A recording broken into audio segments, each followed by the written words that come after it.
ক্যারিবীয় সাগরে কূটনৈতিক খেলা এবার জমে উঠেছে। মার্কিন অপতৎপরতার জেরে ভেনেজুয়েলা শক্ত প্রতিরোধের প্রস্তুতি নিয়েছে ঠিকই, কিন্তু তুলনার বিচারে একা তো পেরে উঠবে না মার্কিনীদের সাথে। তাই তো সহযোগিতা চেয়েছে রাশিয়া, চীন ও ইরানের কাছে। বলতে না বলতেই ভেনেজুয়েলাকে প্যানসির S-1 দিয়েছে রাশিয়া। এটি এক ধরনের আকাশযান বিধ্বংসী ব্যবস্থা। রুশ আইন প্রণেতা অ্যালেক্সেই ঝুরাফলিয়ভ দেশটির গণমাধ্যম গেজেটায় এক সাক্ষাৎকারে এটা নিশ্চিত করেছেন। তিনি এও জানিয়েছেন, কারাকাস ওয়াশিংটন উত্তেজনায় ভারসাম্য আনতে কারাকাসকে আরও অস্ত্র দেবে মস্কো। মস্কো এখনও ভেনেজুয়েলা অস্ত্রের মূল যোগানদাতা বলেও দাবি করেন অ্যালেক্সেই।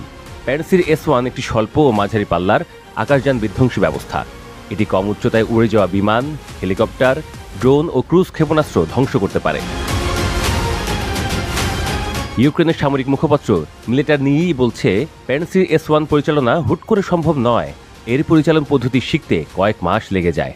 গণমাধ্যমগুলো বলছে, এরকম আওয়াজও উঠেছিল যে রাশিয়া ভেনেজুয়েলাকে ওরিশনিক ও ক্যালিবার ক্ষেপণাস্ত্র সরবরাহ করতে পারে। গত মঙ্গলবার ক্রেমলিনের মুখপাত্র দিমিত্রি পেসকভ রুশ সংবাদ সংস্থা তাসের বরাতে বলেন যে ভেনেজুয়েলার সঙ্গে রাশিয়ার নিয়মিত কর্মসম্পর্ক রয়েছে। তবে মস্কো কারাকাসকে কোনো নির্দিষ্ট সহায়তা দিচ্ছে কিনা সে বিষয়ে বিস্তারিত জানাতে অস্বীকৃতি জানান পেসকভ।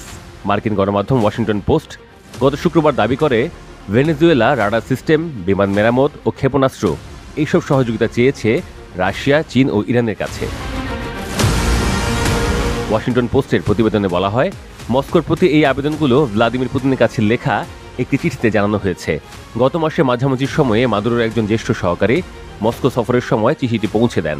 ওয়াশিংটন পোস্ট আরও লেখে, যুক্তরাষ্ট্র ও ভেনেজুয়েলার মধ্যে উত্তেজনা বৃদ্ধির প্রতিক্রিয়ায় বর্ধিত সামরিক সহযোগিতা চেয়ে মাদুরো চীনের প্রেসিডেন্ট শি জিনপিং এর কাছেও একটি চিঠি পাঠানোর প্রস্তুতি নিচ্ছেন। চিঠিতে মাদুরো ক্যারিবীয় অঞ্চলে মার্কিন আগ্রাসনের তীব্রতার উপর জোর দিয়েছেন এবং ভেনেজুয়েলার বিরুদ্ধে মার্কিন সামরিক পদক্ষেপকে তাদের অভিন্ন আদর্শের কারণে চীনের বিরুদ্ধে পদক্ষেপ হিসেবে উপস্থাপন করেছেন। ভেনেজুয়েলা পরিবহন মন্ত্রী র্যামন সেলেস্টিনো ভেলাস্কেজ ইরান থেকে সাম্প্রতিক সময়ে সামরিক সরঞ্জাম এবং ড্রোনের একটি চালানের ব্যবস্থা করেছেন। তেহরানে তার একটি সফরের কথাও উল্লেখ রয়েছে প্রতিবেদনে। বিশেষজ্ঞরা বলছেন, ভেনেজুয়েলার অস্ত্রাগারের বেশিরভাগই পুরনো অথবা অকার্যকর।